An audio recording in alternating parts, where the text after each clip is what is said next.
विधाय माया जनकात्मजाम हरे दशानन प्राण विनाशनाय च हतो दशास्य सह पुत्र बांधवैर निराकृतो नैन भरो भुवः प्रभो। आपने माया की जानकी बना करके रावण को मारने के लिए हमको दिया था, तो रावण अब मारा जा चुका अपने वंश सहित और पृथ्वी का भार दूर हो चुका। तिरोहिता सा प्रतिबिंब रूपिणी कृता जदर्थं कृतकृत्यतांगता। अब वो प्रतिबिंब रूपिणी जो छाया रूप जो जानकी थी वो अंतर्धान हो गई, और क्योंकि जिनके लिए बनाई गई थी वो काम पूरा हो गया। अब तो जानकी जी बड़ी प्रसन्न, और रामचंद्र ने उनका परिग्रह किया, ग्रहण किया, और अग्नि देवता का भी आदर किया, जानकी का भी बड़ा आदर किया, और झट श्री राम जी ने जानकी जी को लेकर के अपनी गोद में बैठा लिया। स्वांके समावेश सदा न पाइनी। असल में ये जानकी जी राम जी की गोद छोड़ करके कहीं जाती नहीं, हमेशा उनकी सदा न पाइनी है। ये नहीं कि कभी अलग हो जाती हो, कभी मिल जाती हो। ये तो जहाँ राम है वहाँ सीता है। राम माने सीता और माँ माने राम। राम माने सीता राम। रा सीता का नाम है, रा सीता का नाम है, और माँ भगवान का नाम है। अब तो लोगों ने जो सीताराम का दर्शन किया, बारी बीती जिनी गावही वेला, जैसे जल है और तरंग है, जल और तरंग कभी अलग अलग थोड़े हैं, ऐसे तो कहियत भिन्न न भिन्न। इनको लोग भिन्न रूप से वर्णन करते हैं, परंतु ये भगवान से भिन्न नहीं है। अब जनक नंदिनी के साथ रामचंद्र का दर्शन करके वो शोभा हो रही है।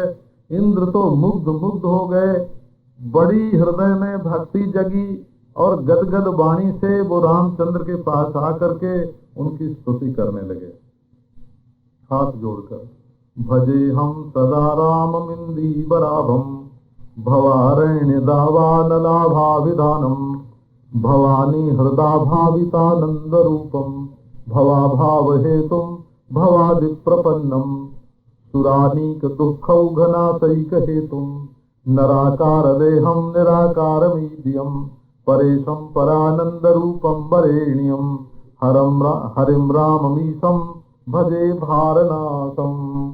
वो जैसे रामचरितमानस में नमामि समीशान निर्माण रूपम, जिस छंद में वो स्तुति है ना, उस छंद में और जय राम रमा रमणम समनम करके तो ऐसा महाराज नाचते गाते हैं लोग। भजे हम सदा राममिन्दीवराभम, इंदीवर के समान जिसकी अंग कांति है, उन राम का मैं ध्यान करता हूँ। भवारण्य दावा नलाभाभिधानम, जिनका नाम, जिनका अभिधान इस संसार रूपी जंगल के लिए दावा नल है, माने जिनके नामोच्चारण से ही संसार की ये जो परंपरा है, जन्म मरण की परंपरा, ये नष्ट हो जाती है। भवानी अपने हृदय से आनंद रूप में जिनका चिंतन करते हैं, और जन्म मरण की जिससे निवृत्ति हो जाती है, और शंकर आदि जिनकी शरण में होते हैं, और जो देवताओं का दुख मिटाते हैं, देखने में जिनका शरीर नराकार है और जो स्वयं में निराकार है। नराकार देहम निराकारमीद्यम परेशम परानंद रूपम परिवरेण्यम हरिम राममीशम भजे भारनासम। यही परमेश्वर हैं, परमानंद स्वरूप हैं, यही गायत्री के वरेण्य हैं, वरणीय हैं। ऐसे रामचंद्र का हम ध्यान करते हैं। प्रपन्नाखिलानंद दोहम प्रपन्नम प्रपन्नार्ति निश्चेष नाशाभिधानम तपो जोग जोगी स्वभावाभिभाव्यम कपीशादि मित्रम भजे राम मित्रम। ये जो इनकी शरण आवे उसको सारे आनंद देते हैं, और प्रपन्न के सारे दुख का नाश करने के लिए इनका नाम ही पर्याप्त है। और बड़े बड़े तपस्वी योगी इनकी भावना करते हैं और ये मैत्री करते हैं वानरों से और केवटों से। रघुबर रावरी है बड़ाई, निदर गनी आदर गरीब पर, करत कृपा अधिकाई। रघुबर रावरी यह है बड़ाई। जो लोग भोग में आसक्त हैं उनको ईश्वर अपने से दूर मालूम पड़ता है। ईश्वर उनसे भी दूर नहीं रहता, परंतु भोग को वे पास देखते हैं तो भगवान उनको दूर मालूम पड़ता है। सदा जोग भाजाम अधूरे विभांतम। और जो जोगी हैं उनको भगवान अपने पास मालूम पड़ते हैं। वो चिदानंद कंद हैं, परमेश्वर राघवेश हैं और जानकी जी के लिए तो आनंद रूप हैं। हम उनकी शरण ग्रहण करते हैं। महायोग माया विशेषानुयुक्तो विभासी सलीला नराकार वृत्ति। जोग माया से मनुष्याकार मालूम पड़ते हैं। जो लोग अपने कान को भगवान की लीला कथा से भर लेते हैं। सदानंद लीला कथा पूर्ण करना सदानंद रूपा भवंती लोके। जो लोग भगवान की आनंदमयी लीला कथा से अपने कान को भर लेते हैं वे भी आनंद रूप ही हो जाते हैं। असल में मनुष्य अपने मन से ही अपने सुख को दूर कर देता है और रोने लगता है, और अपने मन से ही चाहे तो उसको नजदीक कर ले, अपने आत्मा के रूप में देखे और परमानंद का अनुभव करे। इंद्र बोलते हैं अहम मान पानाभिमत्त प्रमत्तो न वेदाखिले साभिमानाभिमान। हमको अभिमान हो गया महाराज कि हम सब देवताओं के स्वामी हैं और मान पान से मैं बिल्कुल प्रमत्त हो गया।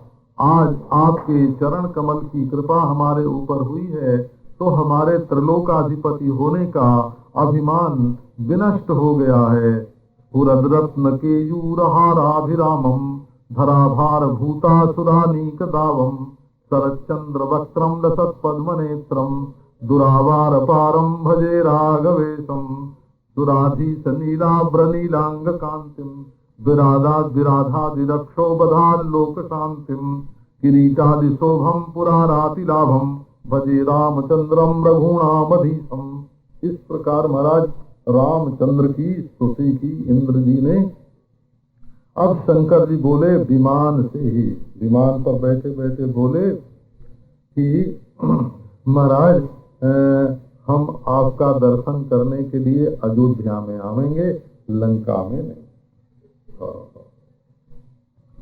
आगमिष्याम अयोध्यायाम द्रष्टुम। जब तुम राजा हो जाओगे, तुम्हारा राज्याभिषेक हो जाएगा, तब उस रूप का दर्शन करने के लिए मैं आऊंगा। इस समय देखो ये तुम्हारे पिताजी आए हैं।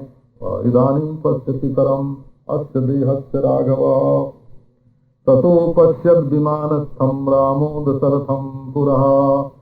दशरथ जी की मुक्ति नहीं हुई थी। क्यों? राम उनके बेटा हो गए, राम का दर्शन करते, राम का नाम लेते, लेकिन उनकी मुक्ति नहीं हुई। तो क्यों नहीं हुई? क्यों नहीं हुई कि उनके मन में मुक्ति से भी ज्यादा वासना रामचंद्र को राजा रावण को मार लें और सीता को लौटा लें, सीता जी के साथ देखने की थी। अब रामचंद्र ने दशरथ का दर्शन किया और उन्होंने उनको सिर से प्रणाम किया बड़े आनंद और भक्ति से। दशरथ ने आकर के राम को हृदय से लगा लिया, उनका सिर सूंघ लिया, बोले बेटा तुमने हमारे सारे दुख मिटा दिए। इसके बाद राम ने उनकी पूजा की और वे चले गए। अब राम ने भी देवराज से इंद्र से कुशल मंगल पूछा और बोले कि देखो ये मेरे लिए बंदर सब मर गए हैं, इनको तुम जिंदा कर दो, अमृत की वर्षा करो और ये जिंदा हो जाएं। मेरी आज्ञा तो मान लो, इसमें कर्म धर्म देखने की कोई जरूरत नहीं है। अब तो महाराज भगवान की आज्ञा तो, जो लोग ऐसा मानते हैं ना कि भगवान कर्म के अनुसार ही आज्ञा देते हैं, वो ईश्वर को नहीं मानते हैं, वो तो कर्म को मानते हैं। वो तो कर्मी लोग हैं जो कर्मापेक्ष भगवान की क्रिया को मानते हैं। अरे वो तो सर्वतंत्र स्वतंत्र हैं। भगवान के भक्त जो हैं वो कर्म के अधीन नहीं हैं। भगवान के भक्त तो भक्त के भगवान तो ऐसे हैं महाराज, परम स्वतंत्र। वो बोले कि देखो बांदरों पर वर्षा करो। एक स्वतंत्रता और बरती कि जब अमृत की वर्षा हुई तो बानर तो सब के सब जिंदा हो गए और राक्षस नहीं, उसके स्वभाव गुण का क्या हो गया, लोप हो गया। अरे भगवान ही ने ही तो अमृत में जिलाने की ताकत डाली है। तो वो जहाँ उसका प्रयोग करते हैं वहाँ लोग जीते हैं, जहाँ रोक देते हैं वहाँ रुक जाते हैं। तो कोई राक्षस नहीं जिंदा हुआ, सब के सब बानर जिंदा हो गए। बोले कि देखो राक्षस मरे थे राम का दर्शन करते करते सन्मुख युद्ध में, राम का बाण लगा था उनको, तो वो तो सब मुक्त हो गए।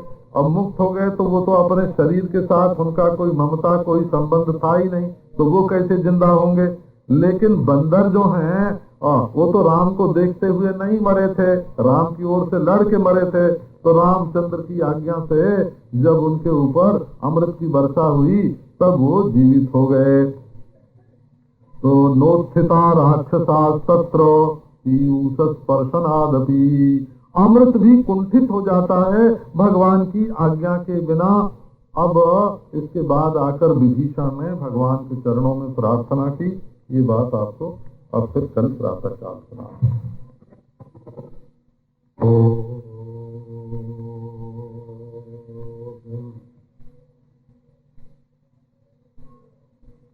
विश्वं दर्पण दृश्यमान नगरी तुल्यं निजान्तर्गतम्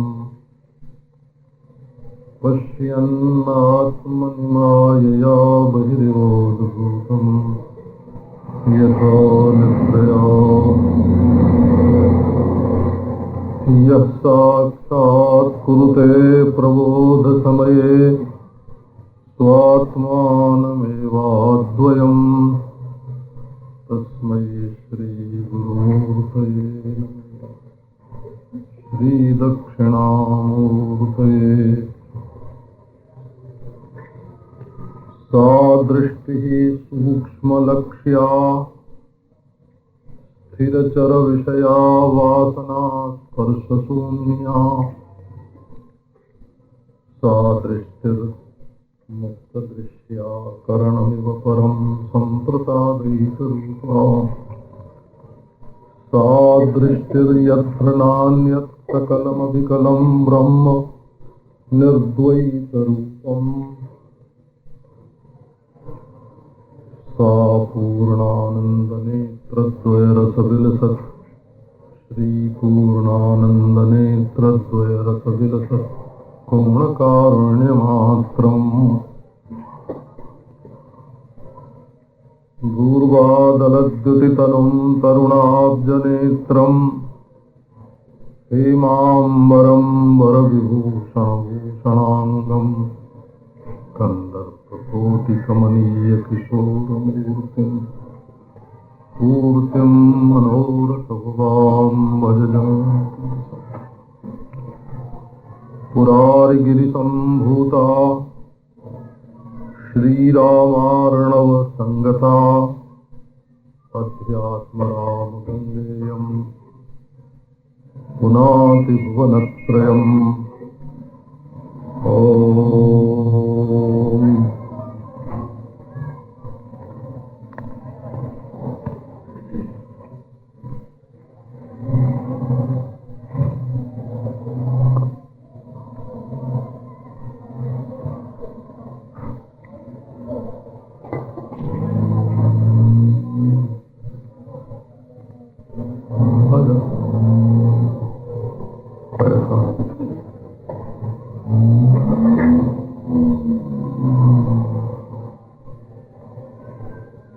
अपने धर्म का बल मानते हैं, हम धर्म करेंगे और वही फल देगा। कि जो बड़े कट्टर धर्मात्मा हैं वो तो ईश्वर को भी नहीं मानते हैं। वो कहते हैं हम जो धर्म करेंगे उसका संस्कार हमारे अंतःकरण में अपूर्व उत्पन्न होगा, समय पर फल देगा, इसमें ईश्वर की क्या जरूरत।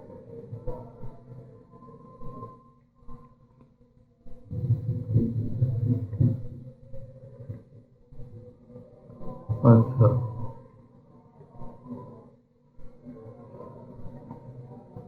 वेदांती लोग कहते हैं कि धर्म जड़ है, वो स्वयं फल देने में असमर्थ है, और ईश्वर निर्गुण है, निराकार है, निर्विकार है, सम है, तो वो धर्म की उपाधि से फल देता है। फल तो ईश्वर देता है, लेकिन धर्म की उपाधि से देता है। जैमिनी मतावलंबी और जैन मतावलंबी दोनों ही धर्म के फल में ईश्वर की अपेक्षा नहीं रखते हैं, और वेदांती लोग धर्म के फल में ईश्वर की अपेक्षा। परंतु ये जो भागवत धर्म जिसको हम बोलते हैं, ये कट्टर धर्मात्माओं से भी विलक्षण है, और धर्मानुसार फल देने वाले ईश्वरवादी वेदांत से भी विलक्षण है। ये कहता है कि फल का आविर्भाव भगवान का अनुग्रह है। जैसे अजामिल का कल्याण हुआ तो वो नाम रूप अनुग्रह से हुआ, अघासुर का कल्याण हुआ या रावण का कल्याण हुआ तो ये रावण का धर्म नहीं है, ये भगवान का अनुग्रह ही है जिससे कल्याण हुआ। तो इस बात को संपुष्ट करने के लिए ये उपाख्यान दिया कि अमृत की वर्षा की गई मृत सेना पर, उनमें से अमृत ने बानरों पर तो काम किया और राक्षसों पर नहीं किया। बानर जिंदा हो गए और राक्षस जिंदा नहीं हो गए। ऐसा क्यों हुआ? ये जो नियंता है भगवान, वो परम स्वतंत्र है और निरपेक्ष है। उसकी इच्छा हो तब तो अमृत अपना काम करता है, नहीं तो अमृत भी विष का काम दे सकता है, विष भी अमृत का काम दे सकता है। विष और अमृत स्वतंत्र नहीं है, वो भगवान के खिलौने हैं।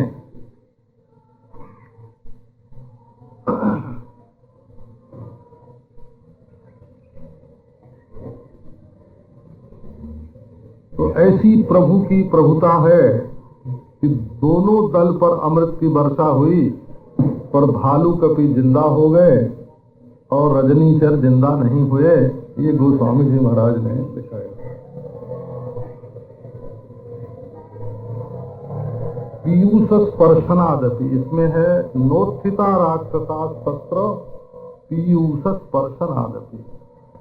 ये भगवान की निरंकुश महिमा, जिसको कोई धर्म या कर्म या कोई भी सापेक्ष नहीं बना सकता, ये भागवत धर्म में ईश्वर की निरंकुश महिमा स्वीकार की हुई है।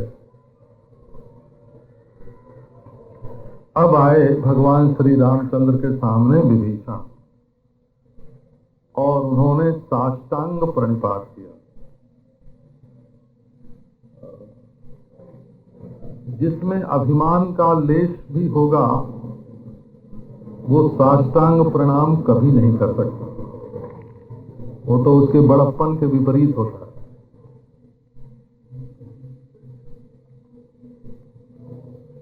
श्री उड़िया बाबा जी महाराज कहीं कभी कभी कहा करते थे, कहीं कहीं कि आर्य समाजी को हमने साष्टांग दंडवत प्रणाम करते कभी देखा ही नहीं, ऐसे बोलते। यहाँ भी आर्य समाज के सदस्य हो सकते हैं, परंतु कहते हैं उनको हमने साष्टांग दंडवत करते कभी देखा नहीं है।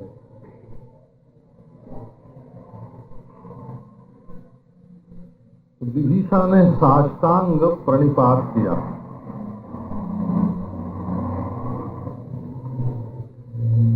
विभीषण माने जिसके अंदर भीषण बिल्कुल न हो।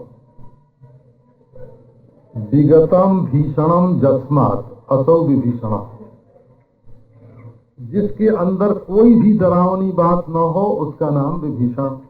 उन्होंने साष्टांग प्रणाम किया और बोले कि हे देव मेरे ऊपर कृपा करो, मई भक्तिर जदा तव।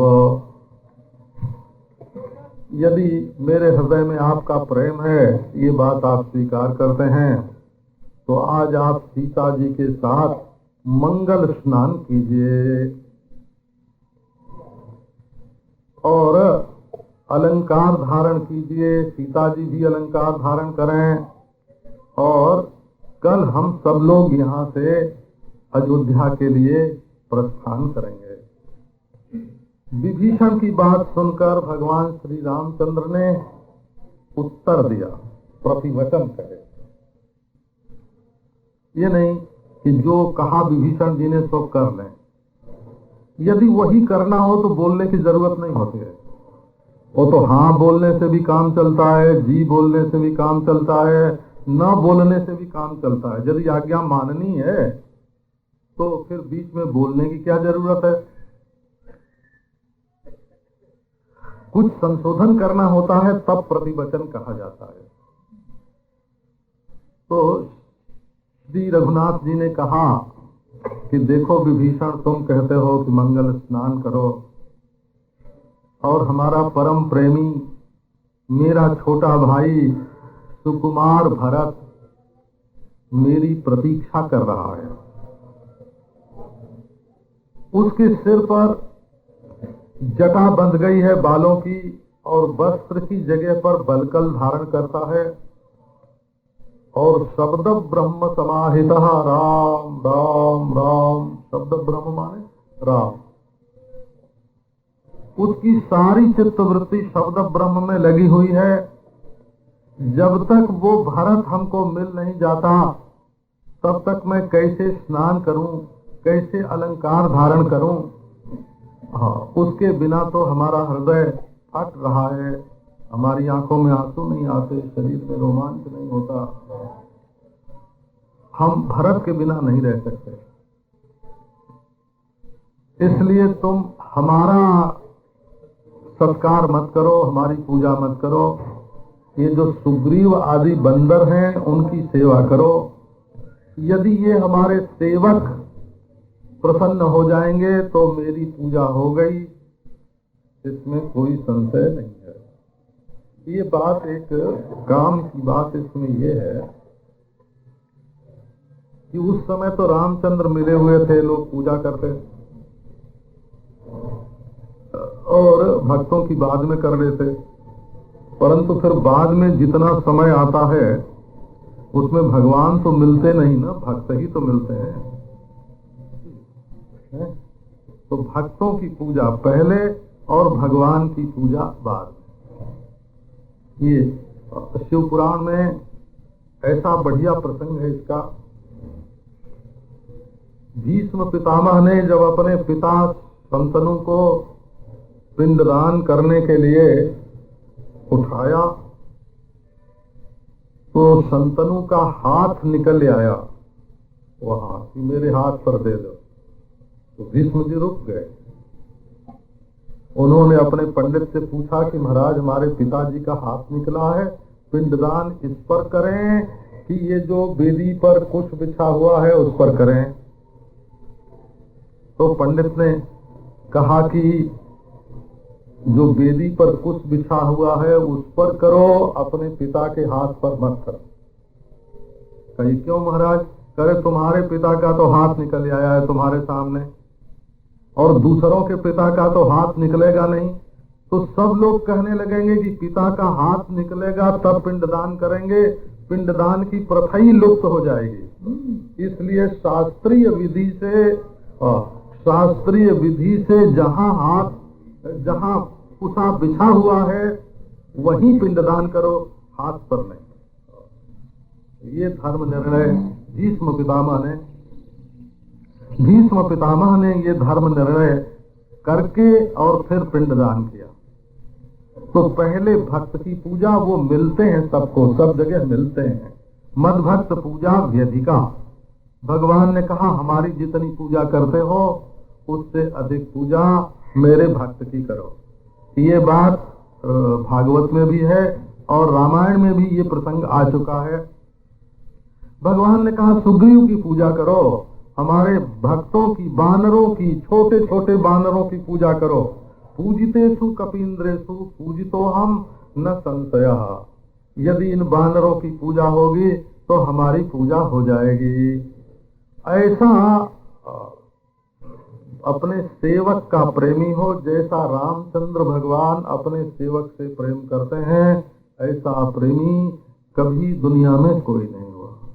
अब तो लेकर के विभीषण सोना, हीरा, कपड़ा आकाश में उड़ गए और बरस दिया कि जिसको जो रुचे सो वो ले लो, यथा कामम यथा रुचि। असल में जब मनुष्य का मनोरथ पूरा होता है तब उसके दिल की पकड़ बंद हो जाती है। जो पकड़े हुए होता है ना वो खुल जाता है, और खुल जाने पर वो नाप नाप के कपड़ा नहीं बांटता है। हाँ, वो तो फेंकता है, फेंकता है, फेंकता। हमने ऐसा देखा है। हाँ, ऐसा नहीं कि ऐसा नहीं देखा हो। एक बार हम लोग गए थे मद्रास, तो एक सेठ ने कहा कि हमारी दुकान में आप लोग पांव रख लीजिए। 5-10 साल चले गए। तो मैंने हंसी की कि भाई हम तुम्हारी दुकान में आए हैं तो खाली हाथ कैसे जाएंगे, कुछ तो लेके जाएंगे। बोला क्या लोगे? मैंने कहा रुमाल दे दो। तो रुमाल उसने तुरंत निकाल के रुमाल हमको दिया, और उसके बाद ऐसा मत हुआ कि धोती, कपड़े के थान निकाल निकाल करके फेंकना शुरू कर दिया। जिसको जो लेना हो सो लो, पागल जैसे हो गया हो, ऐसा हो गया हो। तो जब खुशी होती है ना तब उसमें दिल बंद नहीं रहता है, खुल जाता है। अब तो विभीषण जी ने यथा कामम यथा रुचि, जिसको जो लेना हो सो लो, जो रुचे सो लो। अब जब राम ने देखा कि हमारी सेना, हमारे सेनापति प्रसन्न हो गए तो बड़े ही प्रसन्न हुए, बड़े प्रसन्न हुए। और सब लोगों को उन्होंने कहा भाई ले लो, सबको जो जो विभीषण दे सब ले लो। अभिनंदन किया राम ने। अब उसके बाद विभीषण जी पुष्पक विमान लेकर के आए और राम उस विमान पर आरूढ़ हुए। वैसा बढ़िया विमान और कोई नहीं। वो मंगनी देने के लिए मोटर दूसरी रहती है, वो ये हम जानते हैं।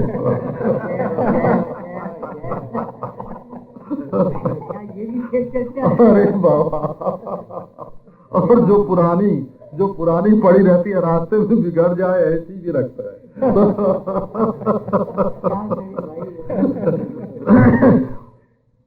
विभीषण सर्वोत्तम विमान लेकर के आए, जो पुष्पक विमान था और सूर्य के समान चमाचम चमकता था। अनुत्तम विमान, उससे श्रेष्ठ विमान और कोई है ही नहीं। राम भगवान उस पर आरूढ़ हुए। अब सीता जी को तो संकोच हो रहा था, लेकिन रामचंद्र ने उनको अपनी गोद में ही बैठाया।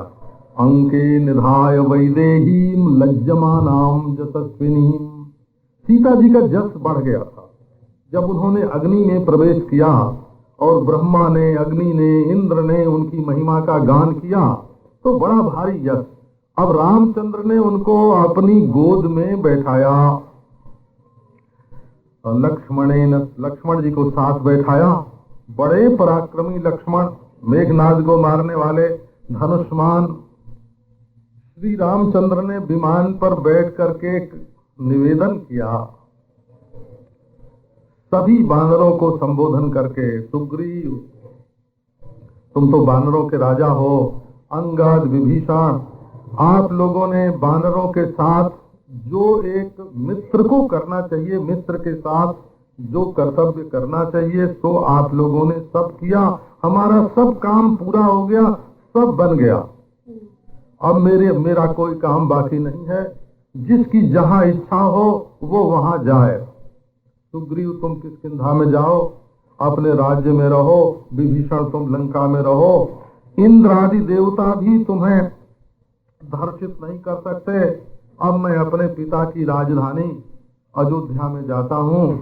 जब रामचंद्र भगवान ने बानरों से ऐसा कहा, उनको छुट्टी दे दी, तो सबके हाथ जुड़ गए। ऊंचु प्रांजलय सर्वे, सब हाथ जोड़ करके बोले, विभीषण भी बोले कि महाराज हम लोग आपके साथ अयोध्या जी चलना चाहते हैं। ये देखो, ये भी एक बात है। शिष्टाचार में तो ये होता कि राम जी कहते कि हम अयोध्या जा रहे हैं, आप लोग भी अयोध्या चलिए, ये शिष्टाचार की बात होती। लेकिन रामचंद्र ने कहा कि जिसकी जहां इच्छा हो वहां जाए, अब हमारा काम सब हो गया है, कोई काम बाकी नहीं है। बानरों ने प्रार्थना की, हम चल के आपके राज्याभिषेक देखेंगे महाराज, आपकी माता जी को नमस्कार करेंगे, उसके बाद फिर हमारी जैसी इच्छा होगी उसके अनुसार आपसे अनुमति लेकर अनुज्ञा लेके जाएंगे। राम ने कहा तथास्तु।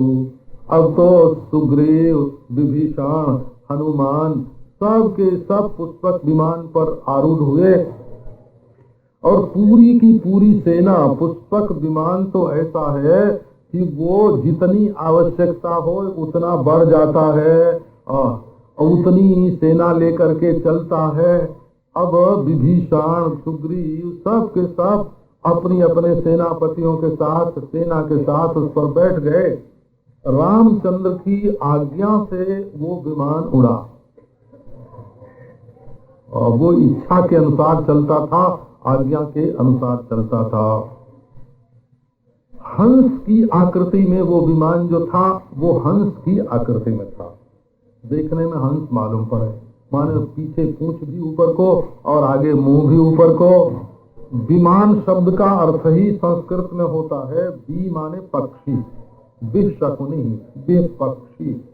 तद्वन मानो जस्य, पक्षी की शकल में जो बनाया जाता हो उसका नाम होता है विमान।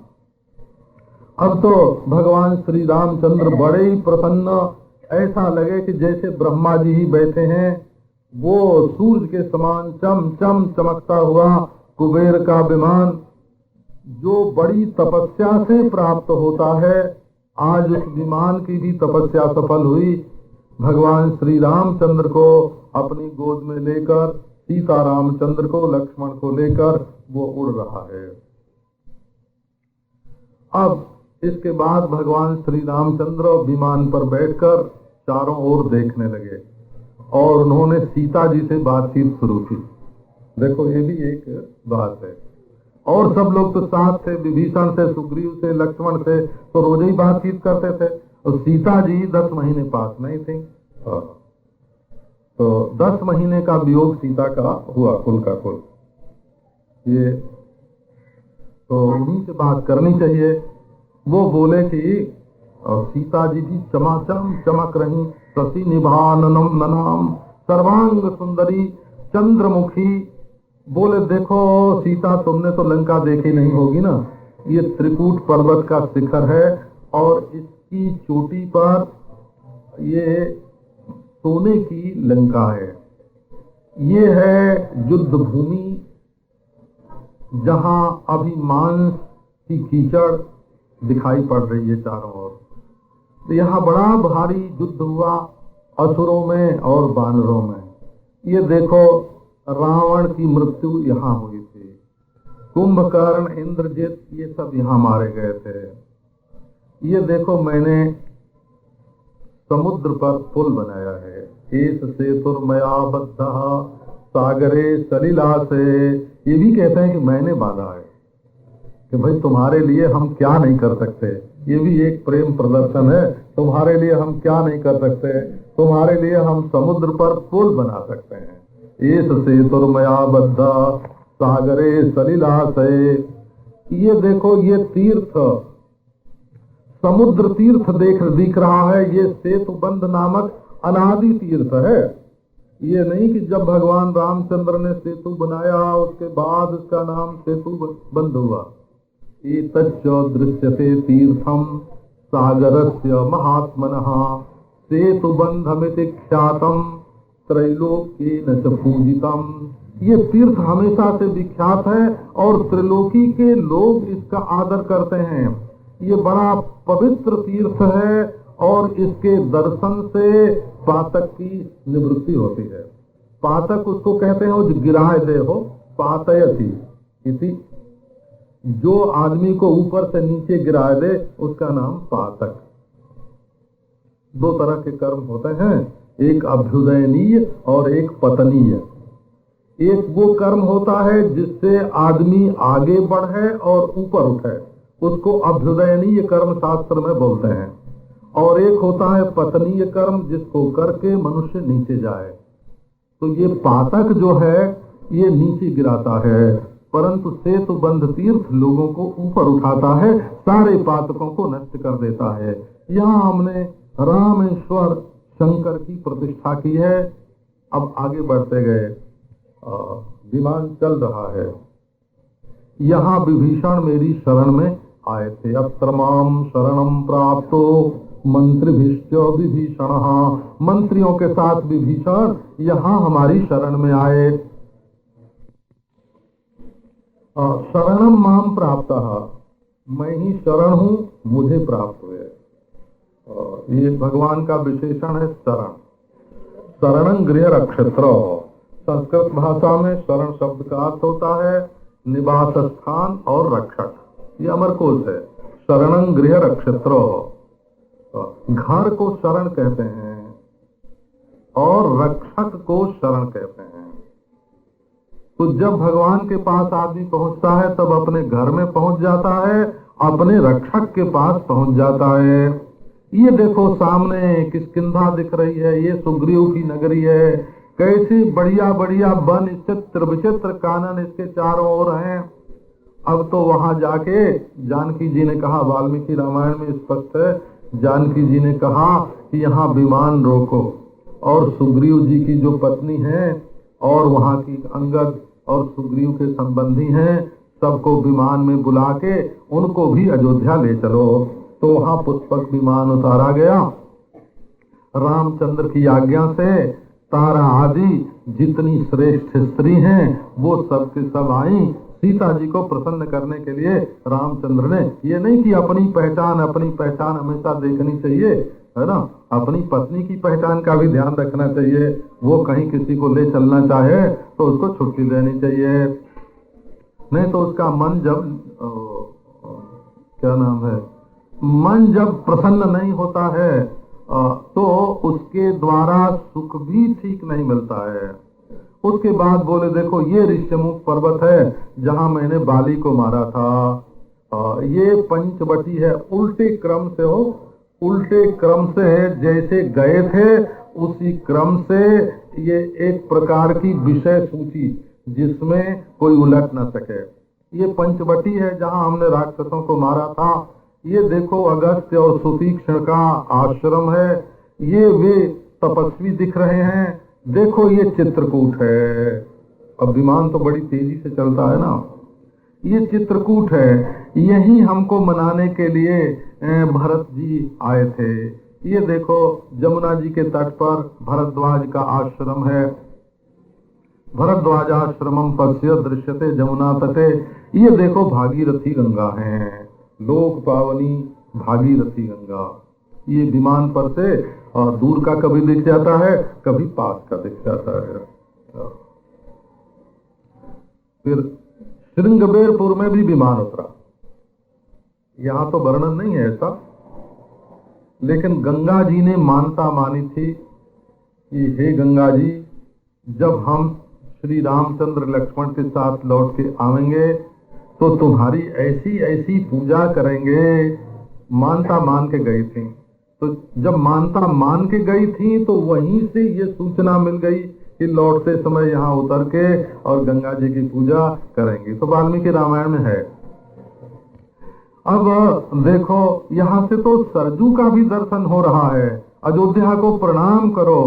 इस प्रकार क्रम से सब ऊपर से देखते देखते भरद्वाज आश्रम के पास प्राप्त हो गए।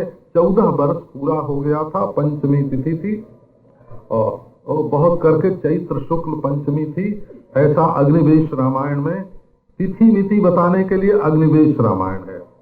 लोमस रामायण, अग्निवेश रामायण, ऐसे अगस्त्य रामायण, ये पुराने बहुत प्राचीन काल के। भुसुंड रामायण, भुसुंड रामायण भी है। तो 14वां वर्ष पूरा, पंचमी तिथि, भरद्वाज मुनि को आकर के भगवान ने उतर के, विमान पर से वंदना नहीं की हो, मोटर पर चलते चलते हाथ जोड़ लेना तो दूसरी बात है ना, वो तो उड़ती रहती है। विमान उतार के उन्होंने भरद्वाज जी को नमस्कार किया। लक्ष्मण जी ने भी साष्टांग दंडवत किया। वैसे लक्ष्मण जी जल्दी किसी को दंडवत करने वाले नहीं हैं, वो तो राम जी को दंडवत करते हैं, लेकिन अब बड़ी प्रसन्नता में आए हैं। रामचंद्र ने पूछा कि महाराज आपको अयोध्या का समाचार मिला होगा, वहां भरत अच्छी तरह से तो है ना, अयोध्या की प्रजा को खाने पीने पहनने की कोई तकलीफ तो नहीं है ना, हमारी माताएं अभी जीवित है ना। भरद्वाज बड़े प्रसन्न हुए, बोले सब कुशल से हैं। भरत तो बड़े उदार हैं महाराज, भरतस्तु महामना, उनका मन कभी छोटा नहीं होता। छोटा मन और बड़ा मन ये पहचान में आता है। जो छोटी चीज को पकड़ ले तो छोटा मन, जो बड़ी चीज को पकड़े तो बड़ा मन। फल और मूल तो खाते हैं, और जटा धारण करते हैं सिर पर, माने बाल संवारा नहीं, और बलकल के वस्त्र पहनते हैं, और आपकी चरण पादुका पर सारा राज्य का भार डाल करके आपकी प्रतीक्षा कर रहे हैं। राम हमको सब मालूम है कि तुमने दंडकारण्य में क्या किया, राक्षसों का विनाश कैसे किया, सीता का हरण कैसे हुआ, ये तपस्या के बल से ही हमको सब का सब मालूम पड़ता रहा। त्वं ब्रह्म परमं साक्षात् आदि मध्यांत वर्जितः, ये तो मूल वस्तु है। त्वमग्रे सलिलं सृष्ट्वा तत्र सुप्तोऽसि भूतकृत, नारायणोऽसि विश्वात्मन् नराणामन्तरात्मका, त्वन्नाभि कमलोत्पन्नो ब्रह्मालोक पितामहः, अतस्त्वं जगतामीशः सर्वलोक नमस्कृता, त्वं विष्णुर्जानकी लक्ष्मीः शेषोऽयं लक्ष्मणाभिधा, आत्मना सृजसीदं त्वं आत्मन्येवात्ममायया।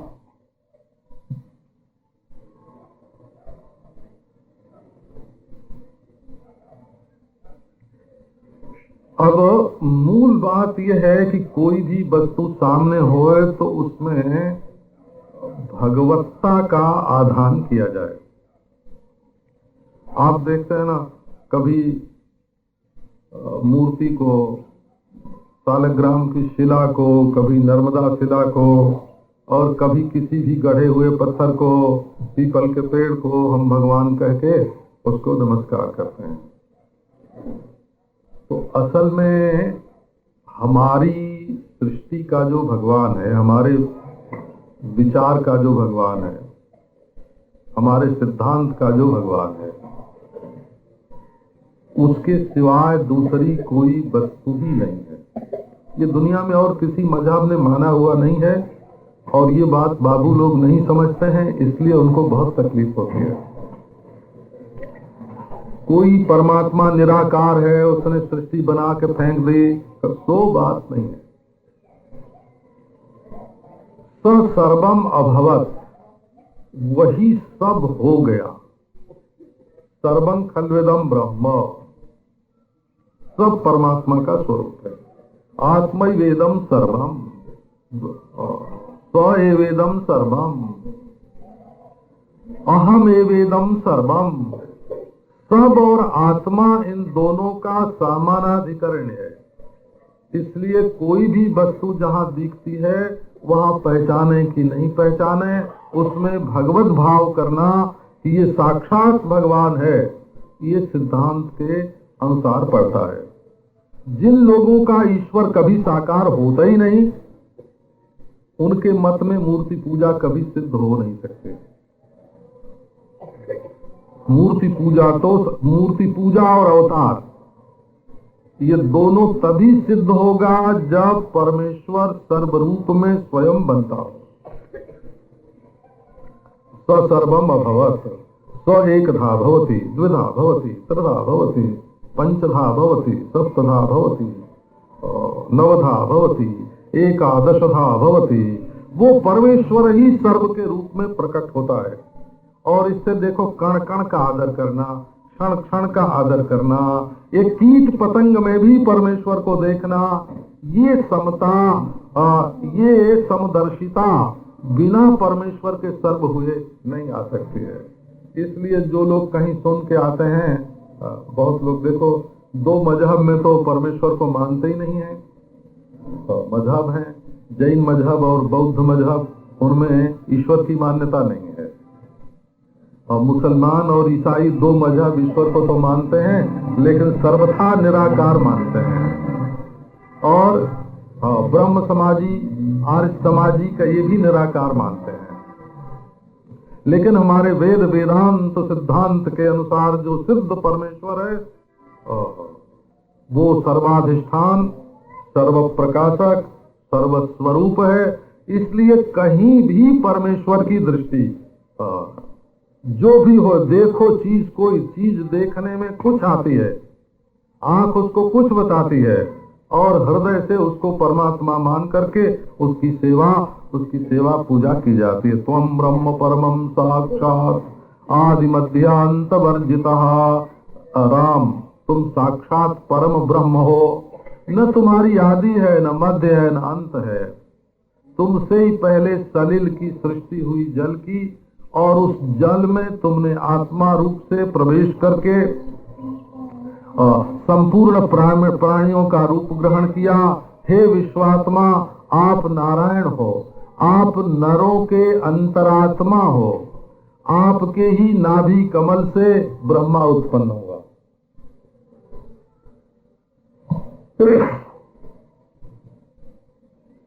अब देखो पुराणों में नाभि का व्याख्यान है, एक जगह नहीं, भागवत में 25 दफे है। नभ एवं नाभि, आकाश ही नारायण की नाभि है। नभ एवं नाभि,